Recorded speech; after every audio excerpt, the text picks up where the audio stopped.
Bienvenue! Aujourd'hui, on va s'attaquer à une de ces questions qu'on ne se pose jamais, et pourtant derrière, il y a une histoire fascinante.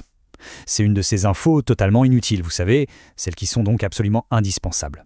Allez, on plonge dans l'énigme du Y. Alors voilà, on l'utilise tous les jours en écrivant style, analyse, pays. On l'appelle Y sans même y réfléchir une seconde. Mais attendez, pourquoi grec? Qu'est-ce que la Grèce vient faire au milieu de notre alphabet? C'est ce petit mystère qu'on va résoudre ensemble. Bon, c'est parti pour l'enquête. Pour tout comprendre, il faut faire un sacré bond en arrière, un vrai voyage dans le temps, sur les traces de cette lettre qui nous vient de l'Antiquité. Et voici la pièce à conviction numéro 1, notre Y. Eh bien, ce n'est pas une lettre latine à la base, non, non. C'est un immigré, un voyageur qui est arrivé tout droit de l'alphabet grec. Et son vrai nom de famille, si on peut dire, c'est Upsilon. Alors, ce grand voyage a eu lieu au 1er siècle avant Jésus-Christ. À cette époque, les Romains sont complètement fascinés par la culture grecque. Ils adorent, ils empruntent des tas de mots. Sauf qu'ils tombent sur un os, un son qu'ils n'arrivent tout simplement pas à écrire. Du coup, hop, ils ont apporté l'upsilon pour régler le problème. Le cœur du problème, c'était ça, un son. Le grec avait ce son très particulier, un peu comme notre U français dans flûte ou musique. Mais le latin, lui, n'avait rien qui y ressemblait. Alors comment faire pour noter tous ces nouveaux mots super classe qui venaient de Grèce? Eh bien la solution, ça a été d'adopter la lettre grecque elle-même. Faisons maintenant un saut de plusieurs siècles. En français, bien sûr, la prononciation a évolué. Aujourd'hui, quand on dit physique ou style, le Y se prononce exactement comme notre bon vieux I. Et c'est justement là que se trouve la clé de l'énigme de son nom. Et voilà, on y est. Le nom Y est en fait une description hyper littérale. Puisqu'il se prononçait comme un I, mais qu'il venait de la lettre grecque upsilon, on l'a tout simplement baptisé le I qui vient de Grèce, histoire de ne pas le confondre avec le I bien de chez nous, le I latin. C'est tout bête en fait. Logique, non? Allez, on continue son histoire parce que ce voyageur s'est incroyablement bien adapté à sa nouvelle vie. Le I est devenu un véritable caméléon dans la langue française. Sa polyvalence est juste dingue. Des fois, c'est une pure voyelle, comme dans stylo. D'autres fois, il se glisse entre deux voyelles, c'est une semi-voyelle, pour faire le son ye, comme dans paysage ou crayon.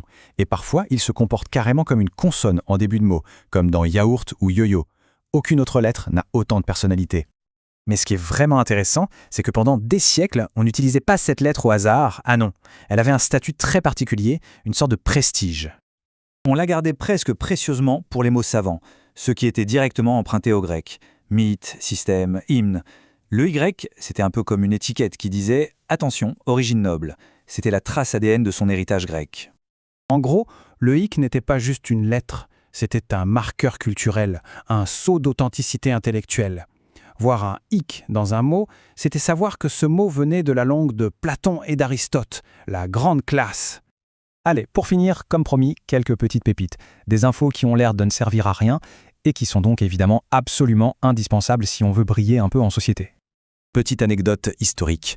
Figurez-vous que même à l'époque romaine, ce fameux son upsilon posait déjà problème. Le grand orateur Cicéron adorait se moquer de ses compatriotes qui écorchaient ce son si subtil, si grec. Comme quoi, rien n'a vraiment changé. Et on n'est pas les seuls, hein. Nos voisins italiens disent « y-greco », les Catalans « y », ils ont gardé la mémoire de cette origine. Par contre, les Anglais, eux, ont pris un chemin complètement différent en l'appelant « why ». Allez savoir pourquoi. C'est peut-être le sujet d'une prochaine info, qui sait? Au Moyen-Âge, il y a eu une petite mode. Les scribes, pour que ce soit plus joli dans les manuscrits, ou pour éviter de confondre les lettres, ont parfois utilisé le « i » à la place du « i ». Et c'est de là que viennent les vieilles orthographes de prénoms comme Isabelle. Et là, attention, le clou du spectacle. Y n'est pas seulement une lettre. C'est aussi le nom de la commune la plus courte de France. Elle se trouve dans la Somme. Oui, on peut vraiment habiter à Y. Et là, la boucle est bouclée de la manière la plus géniale qui soit. Comment est-ce qu'on appelle les habitants de Y? Les Ypsiloniens. C'est un hommage direct après plus de 2000 ans à l'ancêtre grec de leur lettre village, l'Upsilon. C'est magnifique, non? Et voilà. Comment une simple lettre de notre alphabet peut nous raconter une histoire de conquête, de culture, de prestige et même de géographie bizarre. Le Y, c'est bien plus qu'un Y, c'est un petit témoin de 2000 ans d'histoire. À bientôt pour une prochaine info.